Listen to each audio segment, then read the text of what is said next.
अब दुनिया जिस वक्त ईरान की जंग में उलझी है, जिस वक्त हर मुल्क में हॉर्मुज स्ट्रेट पर बहस हो रही है, उस वक्त भी पाकिस्तान अपनी साजिशों से बाज नहीं आया। पाकिस्तान के इशारे पर देश में बड़ी आतंकी साजिश का पर्दाफाश हुआ है। देश की राजधानी दिल्ली से लेकर मुंबई और यूपी से आंध्र प्रदेश तक आतंकी साजिश को लेकर ऐसे खुलासे हुए हैं जिसने सुरक्षा एजेंसियों को हैरान कर दिया है। दिल्ली को खिलौने वाली कार बम से दहलाने की साजिश थी, तो देश के कई मंदिरों को निशाना बनाने की पूरी प्लानिंग की जा चुकी थी। आंध्र प्रदेश में तो महिला आतंकियों का दस्ता तैयार करने की भी तैयारी थी, और यह सब पाकिस्तान में बैठे आतंकियों के साथ ही आईएसआईएस और अल कायदा जैसे खूंखार आतंकी संगठनों के इशारे पर हो रहा था। देश के कई राज्यों में फैली आतंकी साजिश को परत दर परत आपके सामने रखती इस हमारी रिपोर्ट को आप देखिए।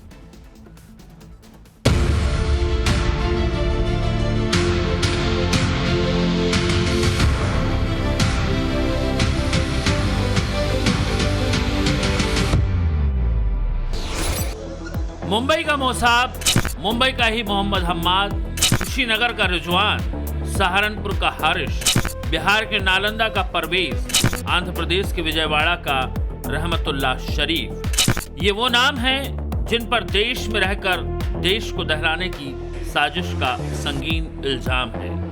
आतंक के हर चेहरे से साजिश का नकाब हटाएंगे, बताएंगे कि कैसे एक कोने से दूसरे कोने तक देश को दहलाने की साजिश थी। लेकिन सबसे पहले मुंबई चलिए। मुंबई का कुर्ला इलाका देखने में भले ही ये किसी शहर के आम हिस्से जैसा लग रहा हो, लेकिन इन्हीं तंग गलियों और चारदीवारी के साए में देश को दहलाने की खौफनाक साजिश को अंजाम दिया जा रहा था। जानना चाहते हैं कैसे? तो सुनिए। दिल्ली पुलिस स्पेशल सेल और महाराष्ट्र एटीएस ने मुंबई के कुर्ला में ज्वाइंट ऑपरेशन चलाया। इस दौरान 2 संदिग्ध को हिरासत में लिया गया। दोनों संदिग्ध आतंकी जैश ए मोहम्मद से जुड़े बताए जा रहे हैं। दोनों के नाम मोसाब अहमद उर्फ कलाम और मोहम्मद हमाद कालरा हैं। दोनों के पास से मोबाइल फोन और इलेक्ट्रॉनिक गैजेट्स के साथ साथ कई आपत्तिजनक डॉक्यूमेंट्स भी बरामद हुए हैं।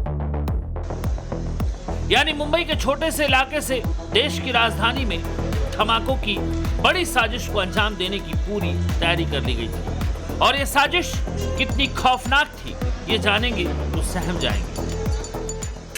शुरुआती जांच से पता चलता है कि आरोपी इम्प्रोवाइज्ड एक्सप्लोजिव डिवाइस बनाना सीख रहे थे और इनका खौफनाक इरादा दिल्ली में remote control toy car bomb यानी खिलौने कार के अंदर बम के जरिए भीड़-भाड़ वाले इलाकों में हमला करने का था, ताकि ज्यादा से ज्यादा नुकसान पहुंचाया जा सके।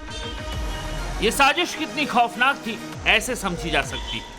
असल में आतंकियों का मकसद इसी तरह रिमोट के जरिए खिलौना कार को भीड़-भाड़ वाली जगह पर भेजना और फिर धमाका करना था, जिससे भयंकर अफरा तफरी और भगदड़ मच सकती थी। और इस साजिश को मुंबई के इसी घर में रहने वाला मोहम्मद हम्माद अंजाम दे रहा था।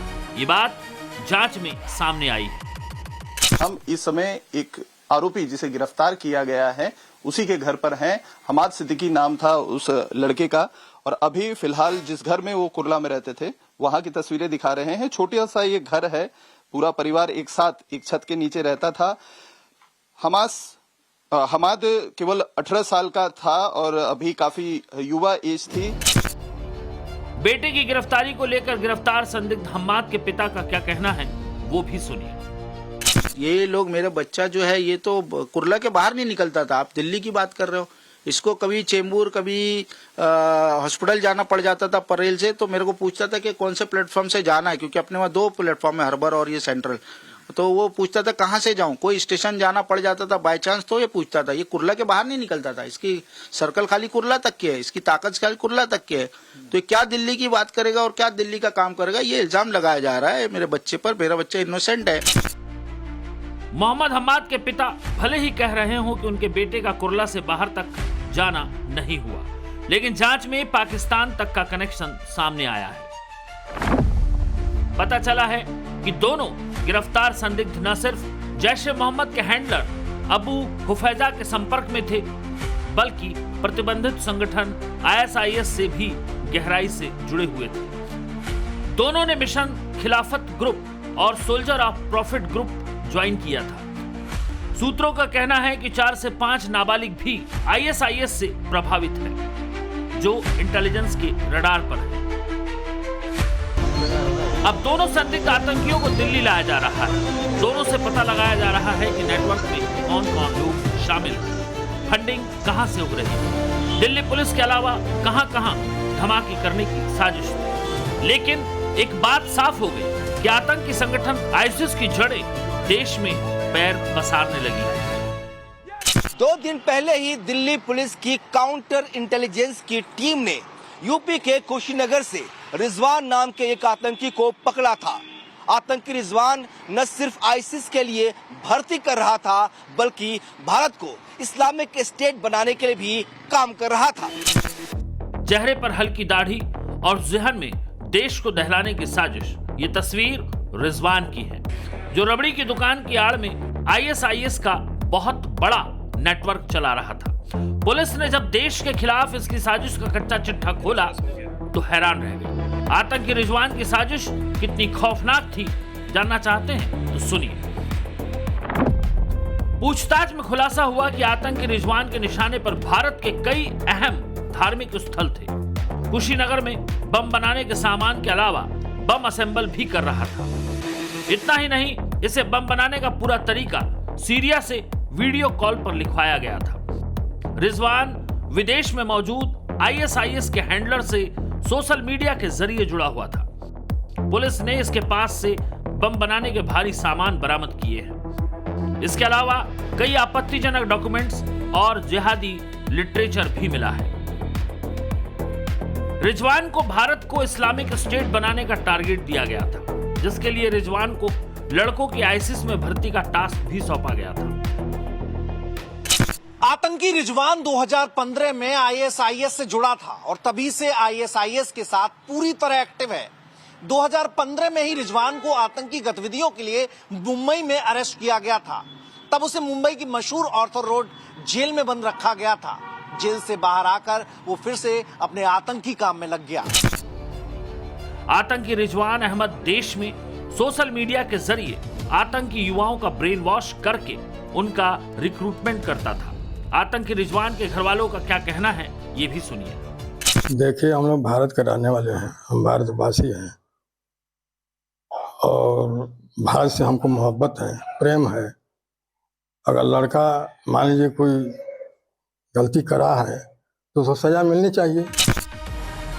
आतंकी रिजवान के पिता भले ही देश से मोहब्बत की बात कर रहे हों, लेकिन उनका बेटा देश के खिलाफ बेहद खौफनाक साजिश को अंजाम दे रहा था, जिसके काले कारनामों पर पुलिस लंबे वक्त से नजर रख रही थी। अब स्पेशल सेल और यूपी एटीएस ने मिलकर इसके खतरनाक नेटवर्क को ध्वस्त कर दिया है, लेकिन सवाल बाकी है।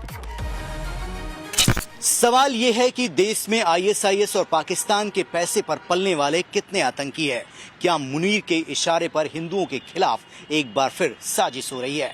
क्या प्रधानमंत्री नरेंद्र मोदी को टारगेट पर लेने के लिए आतंकी हिंदू मंदिरों को निशाना बना रहे हैं? ये सवाल इसीलिए क्योंकि दिल्ली पुलिस की स्पेशल सेल ने हफ्ते भर पहले ही आतंकी शब्बीर अहमद लोन को गिरफ्तार किया। पूछताछ में आतंकी शब्बीर अहमद लोन ने बड़े चौंकाने वाले खुलासे किए। शब्बीर अहमद ने लश्कर की मंदिर वाली साजिश को बेनकाब किया।